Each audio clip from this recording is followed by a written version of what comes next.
Hello everyone, welcome back to my channel. I wanted to begin this video actually by just saying thank you so much for all the beautiful comments and your encouragement on my previous video where I talked a bit about having some difficult decisions to make, and yeah, I just really appreciate you guys. It was so fun to read all your thoughts. Since we have been looking at houses the last year and kind of thinking about, moving on maybe from this beautiful chapter of the cottage, I have definitely been feeling so nostalgic. I've never really put so much effort into my interior design as I have in this beautiful, beautiful cottage. And I really feel like it has taught me so much. So I wanted to make a video today, just sharing all the things that I've learned throughout this time of living here and basically give you my top tips for how to create a home that you like, even if you're renting. And this can also be applied, of course, if you're a house owner. It just means that you have a bit more freedom than us renters. As usual, I'm also going to be focusing the most on the budget-friendly options, as I know that's what most renters are looking for.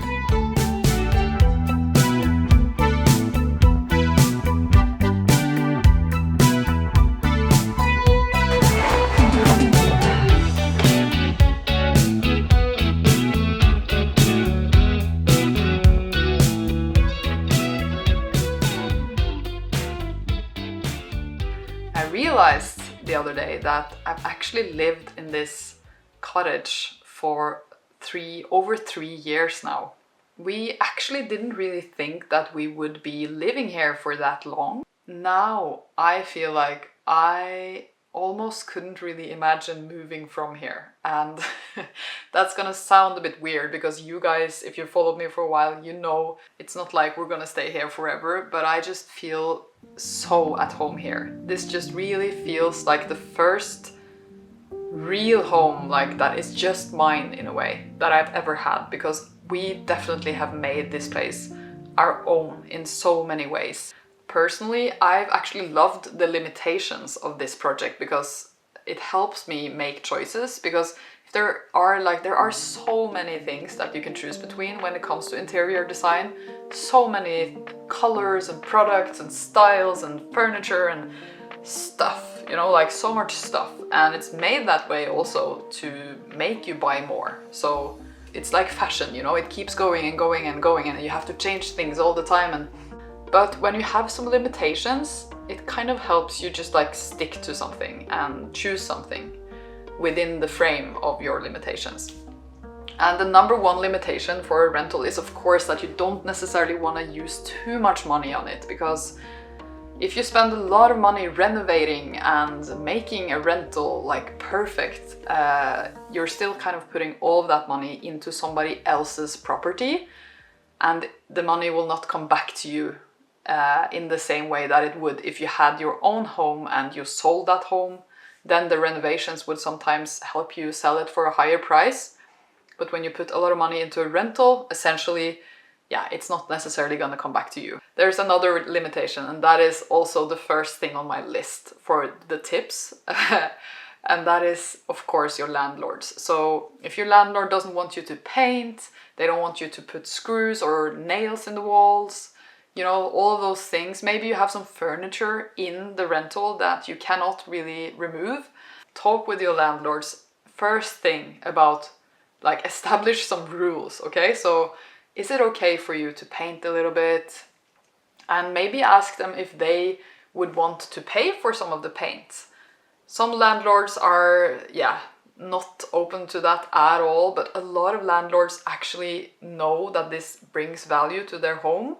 So a lot of landlords would actually be happy to pay for the paint. And if you are doing the job, then that's a win-win situation for them, because they don't have to do the job. And some landlords also pay for the job. In this house, we have had like different deals depending on what is the project. So I have done a lot of painting in this house, and some places it was kind of necessary, and some places it was more like just my personal taste. And in the places where it was necessary, like for example in the kitchen, there were some like marks on the cabinets and it was kind of worn down and didn't really look very updated. Then the landlords were completely fine with paying for the paint and everything, but some other places where I just wanted to change the color, but it still looked really nice from before, I decided that I would just pay for it myself, because I felt like that was just like an aesthetic choice that I was making. Establish those things first thing, so you know what you're working with, because if you can't paint, then there's no reason to think about that. Then it's just like, leave that and then consider other things. I would definitely start with that, because painting, it really helps give the home like your vibe.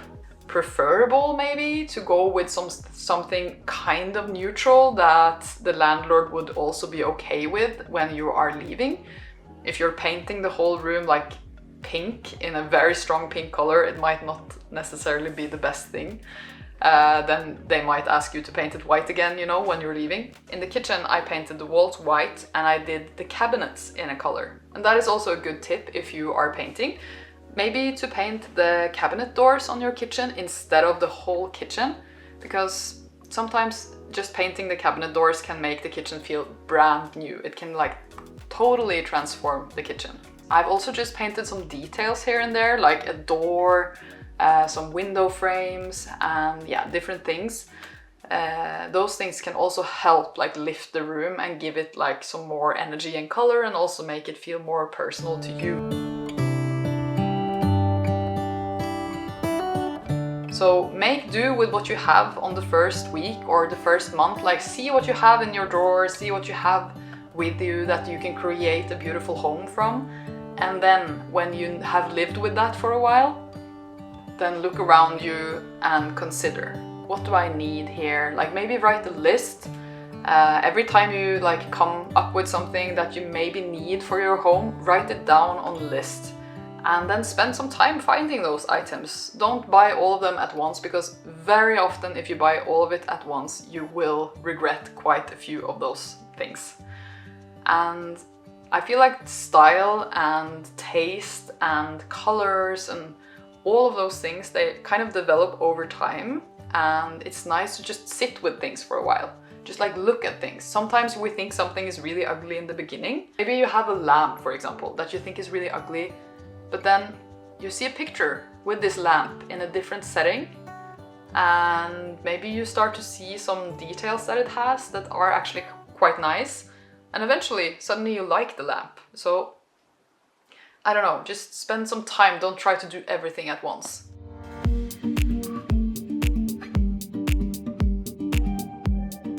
There are like these very specific interior design styles, and they are super nice, super cool, and really good as inspiration. Like, it's really good to like learn a little bit about your styles. There are a lot of people here on YouTube that have like these videos about different interior design styles that you can look at, maybe to like get a general sense of what your style is. But don't get too hooked up on that, because you are, after all, renting, so it will be really hard. If you're on a budget, you're renting, you have some limitations, it's really hard to create this like perfect boho living room or this perfect Scandinavian thing. I think the style you want to have in your home is your style. So it's more about how you do it and just getting a general sense of what your style is.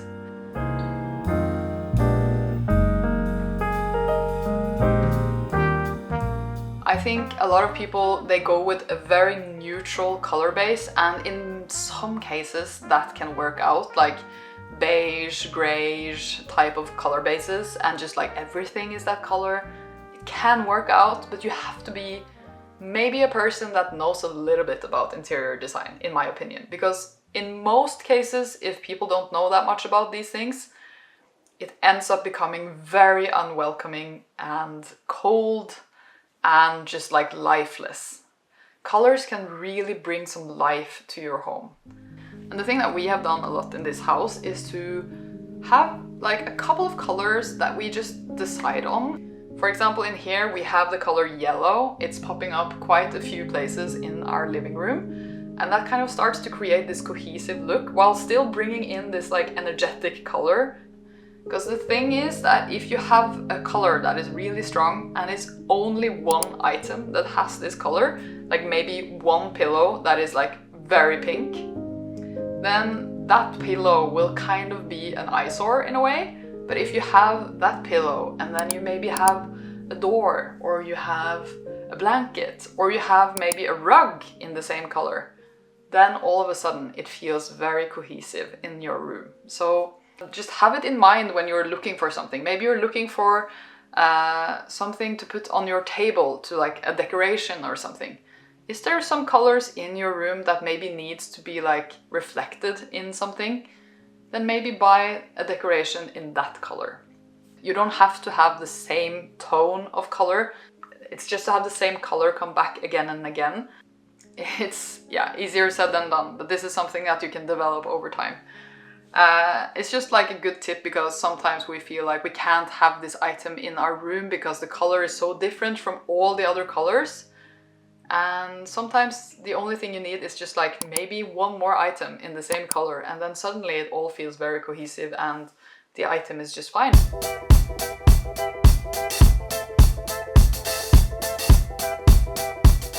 It's always very helpful to do some thrift shopping if you are on a budget. And that is like a very obvious thing, I feel like, but the other thing is actually to go thrifting maybe more in your family's garage, or maybe your parents' basement, or your friend's barn. Because very often I feel like a lot of people have some stuff stored away that they don't know what to do with it, and it's just taking up a lot of room.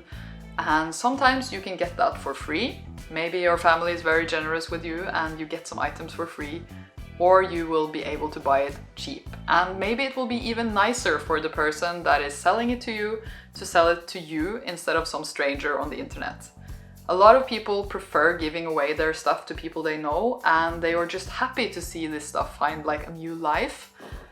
And some of us think that's very cozy, and some of us feel like that's giving the wrong vibe for our home. We want something more modern, something more, I don't know, just more our style.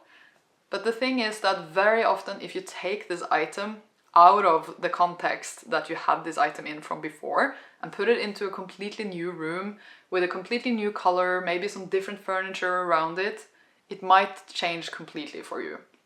And in many cases you can also give these things new life. So personally, I like to sand down furniture and maybe wax them in a new color, or I give the lamps a different, I think it's called screen in English. You can also paint furniture if you want, sometimes that helps. Like for example, we had a lot of mirrors here and they are really ugly in themselves, but I painted the frame of the mirror white, and now I feel like they're kind of neutral at least.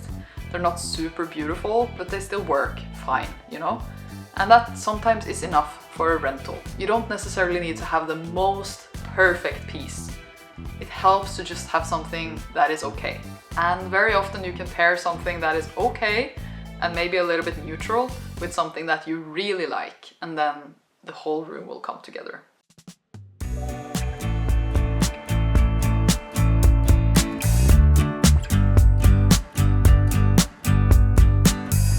Okay, so then we have a couple of tips that are more related to how you make a home look nice. Maybe you're just like, it's the first time you're decorating and you're a bit confused as what is the important things here. And one of the things is lighting. That is very important, and it's a thing that I think a lot of people overlook a little bit. And when it comes to lighting, it's very important to have more light sources in your room. Small spotlight sources. So basically like maybe a lamp in the corner by the chair, maybe a lamp over on your nightstand, maybe a candle somewhere, and just have different light zones in your room. Do not stick to only the overhead light. That is a very bad idea. It's not cozy, And it also gives you these shadows on your face. Like if you have only overhead lights, it becomes this very like dark, everybody's gonna look very like dark under their eyes. And yeah, some people have, you know, like these spotlights and they're just like, oh, but we can dim them, you know? And that is not enough, okay? You need other light sources. So be careful to have that. And again, you can thrift those, you can get them for free some places, and it's very easy to find light sources as long as you're not very, very picky with what type of lamps you have. I am very happy that I have an artist as a boyfriend, so it's not as hard for me to find something to hang on the walls. I also have other friends that are artists, and yeah, I've been lucky enough to be gifted some really beautiful art pieces. But when I'm thinking about what to have on the walls, like except for that, I sometimes just like find small beautiful frames in the thrift shop, and then I look for things that I can put in the frame that I like. So I, for example, bought a book the other day, like a Flora, an old one with these beautiful old drawings of flowers in it. And I bought some beautiful frames in the thrift shop, and I put like some of the pages from the book in the frame. Maybe you have a calendar, you know, for the year, and there are some really nice pictures in that calendar that you really, really like. Then you can use those. If you can buy from artists and you have the money for that, then I definitely recommend doing that. Don't just download something like stock footage stuff. I know a lot of people do that, and I understand that a lot of people don't have the money, but there are so many artists that make very like affordable, budget-friendly art. You don't necessarily have to buy something super expensive. So if you can, I definitely recommend buying from an artist. It will give you so much more to talk about as well if somebody asks about the picture, and you're supporting an artist, which is much cooler than just downloading some stock footage from somewhere. You are renting, but if you buy art, remember that you can bring that with you. So even though you are renting, why not splurge and buy something that you really like, that you want to have on the wall in every home you have from now and for a long time.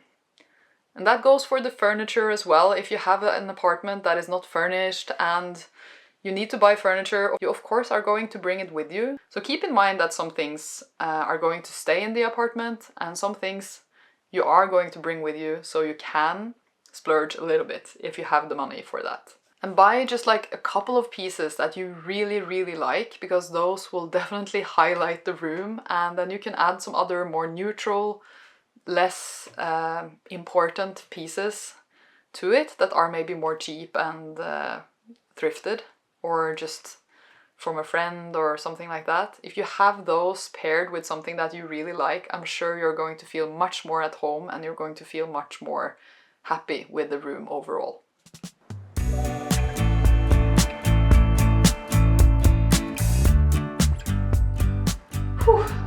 There's a lot of tips there, but I really hope you will have fun with it. That is the most important thing. Just have fun with it. Don't be too scared. Just like do stuff. Sometimes just buy something, especially if it's very cheap in a thrift store. Just buy it and see how it works. You will definitely learn more from taking some chances with colors, with paint.